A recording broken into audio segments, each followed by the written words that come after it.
This Birding Adventures episode is powered by Nikon, your world leader in optics since 1917, and sponsored in part by Paradise in Portugal, your South Portugal birding retreat, and by Portugal Tourism. Welcome to this week's birding adventure. We've just flown into Lisbon. It's a short 6-hour flight from New York City, from the US, very easy to get to, and we're heading across the Sado estuary in South Portugal to meet with our local guide, Frank McClintock from Paradise in Portugal. On this week's episode, we're in search of the great bustard, our golden bird for this week. Let's go birding. Now is the time of your life. Oh, now is the time. It's a sweet ride to the end of the line. Now is the time. It's the right time to come alive. Now is the time of your life. Oh, now is the time of your life. Smoking ponies, did you see that bird? And this is the perfect habitat for this bird. Beautiful plumes, look at the plumes on the neck and the head. Yeah, that's what I call birding. Awesome, that's our golden bird.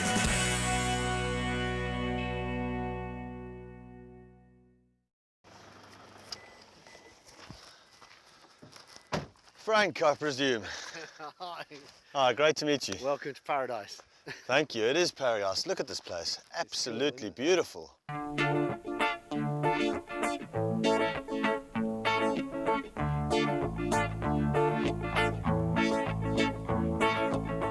Frank's place, just north of the Algarve, nestles in the wild hills of the lower Alentejo, overlooking a vast freshwater lake. This birder-friendly location is the perfect base from which to explore the wonderful birds and culture of South Portugal. This is rural tourism at its absolute best. Vamos procurar as habitadas and let's go birding.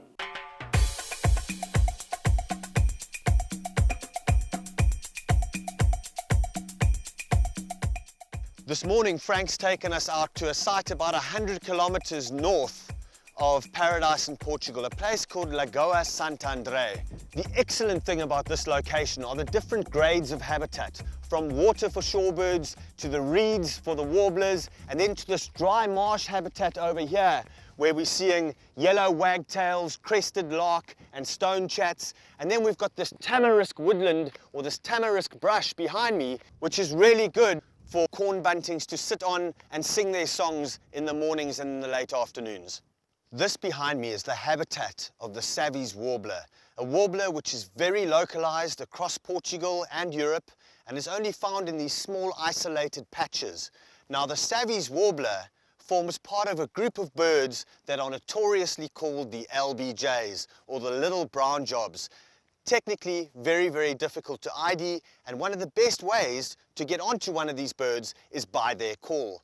And the Savvy's warbler has got this very, very unique call. It sounds almost like a cricket, or a mole cricket in particular. A very sort of vibrating call, and we're going to listen and see if we can find any over here. There's one calling right there. You hear that? Kind of a crickety call. I'm going to go down in front of these reeds here and see if we can fish him out.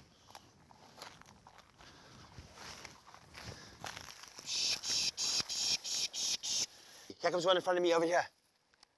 Just in front. Yes, it is a Savvy's. You can hear it calling. It's calling in front of me.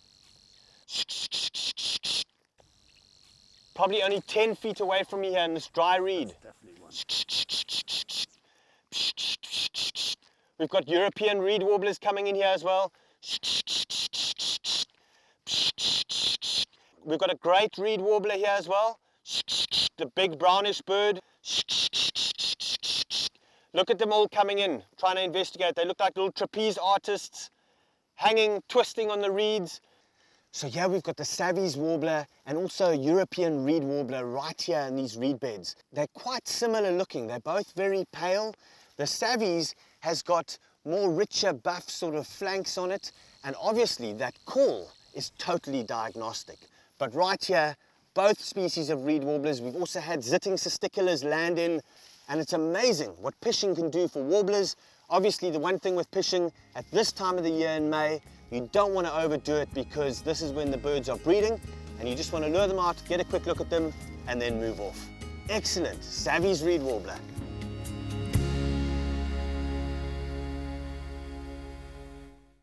It's a spectacular day here in the Mediterranean, and we're opening a fine bottle of wine from the Myrtilo region in South Portugal. But how often have we taken for granted this little stopper, the wine cork? You see, cork is ideally suited to making a great bottle of wine because it's impervious to liquid, but yet lets in a small amount of air, which is needed for the good maturation of a great wine. Now, over 1/3 of the world's cork forests are found right here in Portugal. And these cork forests make for some incredible birding habitat. In fact, singularly, the most important habitat for birds in Portugal, but yet also its most imperiled. Walk through any mature cork woodland like this one right here, and you're sure to come across a huge assortment of great birds, like this Eurasian or European nuthatch above me in this oak tree.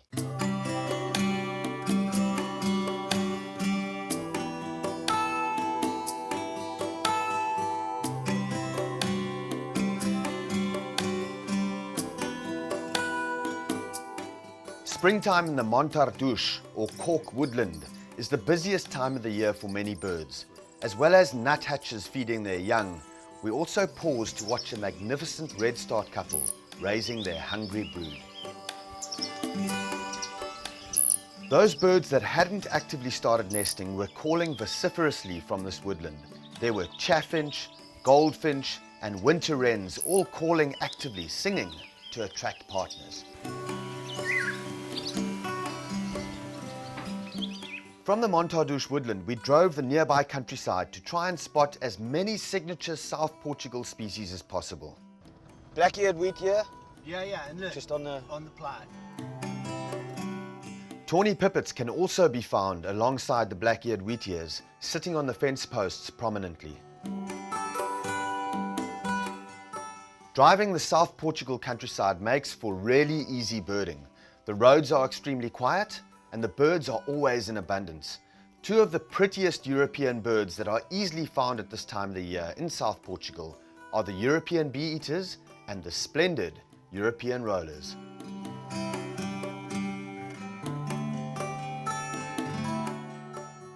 We've got a raptor flying over the grassland here. It's a harrier. We've got Montagu's harrier.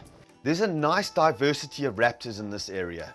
Several species of harriers can be seen quartering over the fields and marshland, including Montagu's and European marsh harriers, along with the snake-hunting short-toed eagles and the cutest diurnal little owls. There's a whole big kettle of something up ahead here. Frank, do you think could those be vultures or? Yeah, they're griffins. When birding the South Portugal countryside, be sure to stop at any body of water to check for shorebirds like little ringed plovers and also for water birds like great crested grebes. Great white storks are everywhere in springtime, nesting on top of buildings, telephone poles and on top of trees. A highlight of our drive was a confiding adult great spotted cuckoo, which can be a really tough bird to find anywhere in Europe.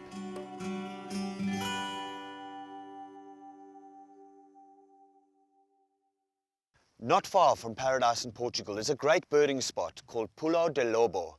This is it behind me here, and it means the wolf's leap. Legend has it that hunters were hunting a wolf here in the Middle Ages, and they lost it at this little gap in the river where this wolf jumped over the river onto the other side and so escaped the hunters. This ravine is actually a ravine within a ravine, because as the river hit the softer rock, it carved out this little narrow channel between the greater sides of the walls of the ravine. And this is where this wolf escaped his captors. We're going to now head down into this ravine and do some birding.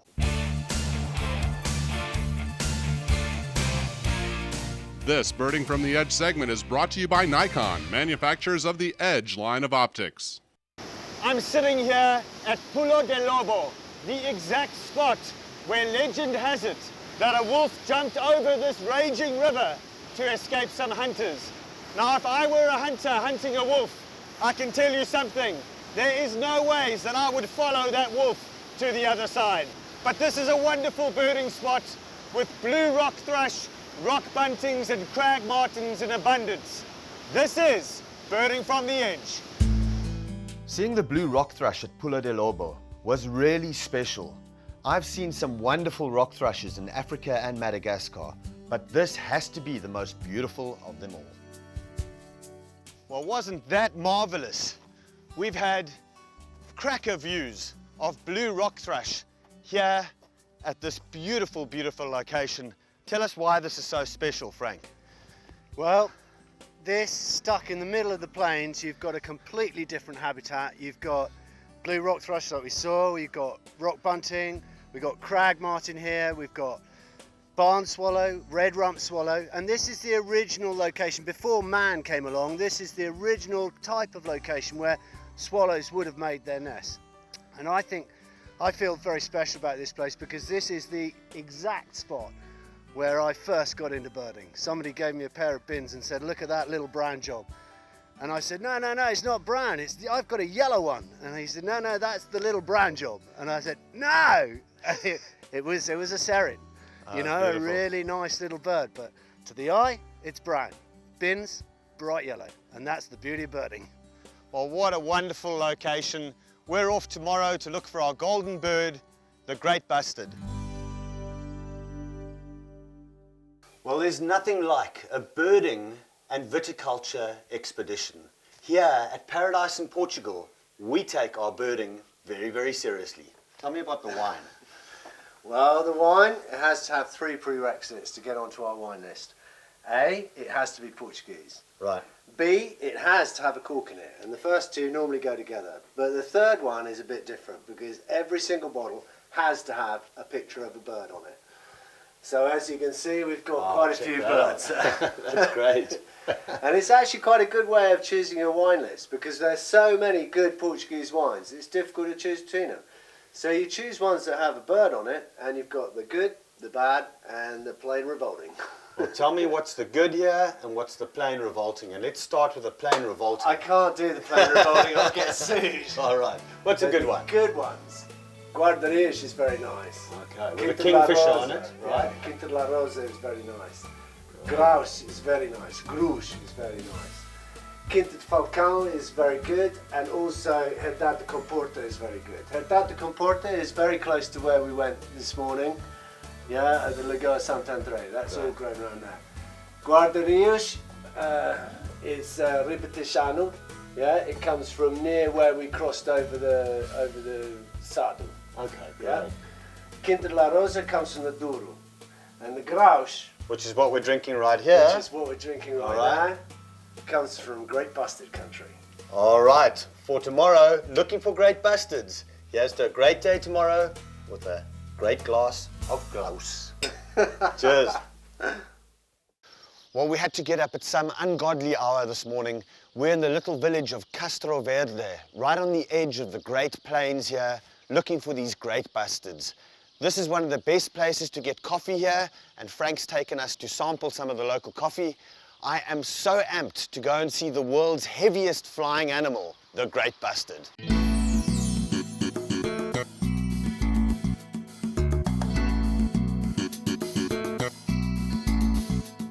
The countryside of Portugal is steeped in ancient Roman history. I'm standing at a site called Mirobrija, which is an ancient Roman temple. Some of these sites date back to the time of Christ. Perched on top of this hill, this temple looks out on the Great Plains on which the great bustard likes to feed and live out its lifestyle. We're going to head out from this area steeped in cultural history to go look for these wonderful birds. Let's go birding.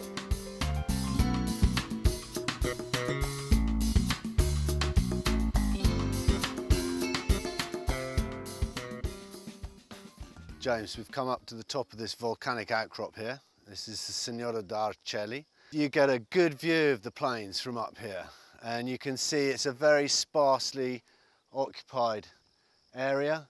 It's quite deprived, flat plains dotted with cork oaks and home oaks, with the odd village and the odd mont here and there. And from here you can get a good view of A, what the countryside is about, and B, sometimes you can see where the great bustards are.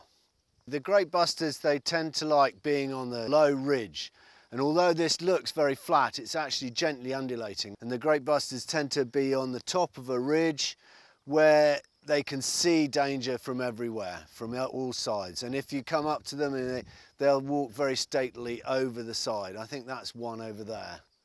Yeah, just over there. Yeah, do you see him? Oh yeah.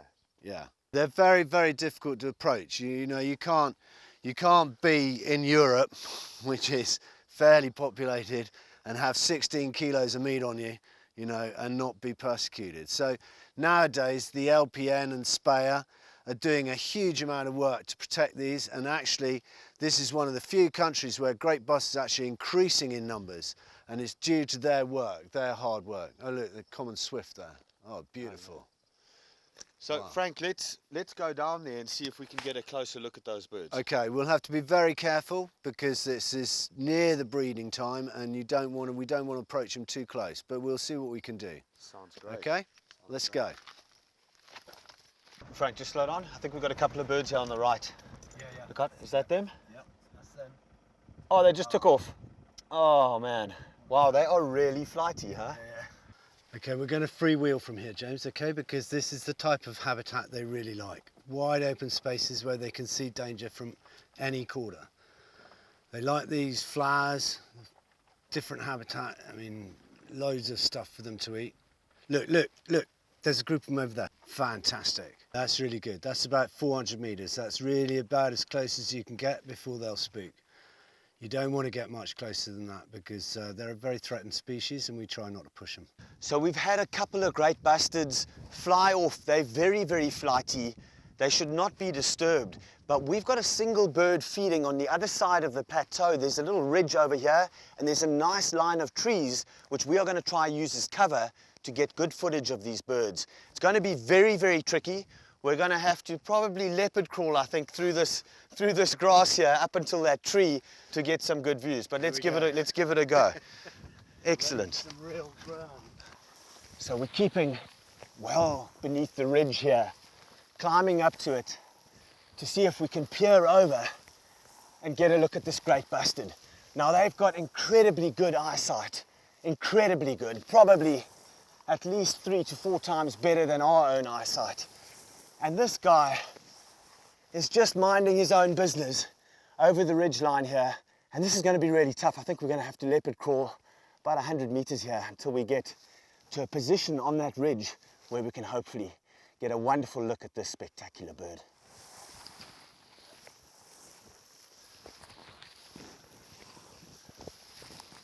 Smoking ponies, how much further do we have to go? No, we've got to keep down. We've got to keep below this ridge because we mustn't let him see us. He must not spook. This has got to be one of the hardest I think I've ever worked for a bird. Same here, mate. You better have some cold beers in the truck when we get back. Yeah, good. Well, we managed to sneak up and get killer views of a great bustard doing a stately walk across the beautiful landscape here in South Portugal. Our golden bird, the great bustard. This bird is listed as vulnerable in CITES.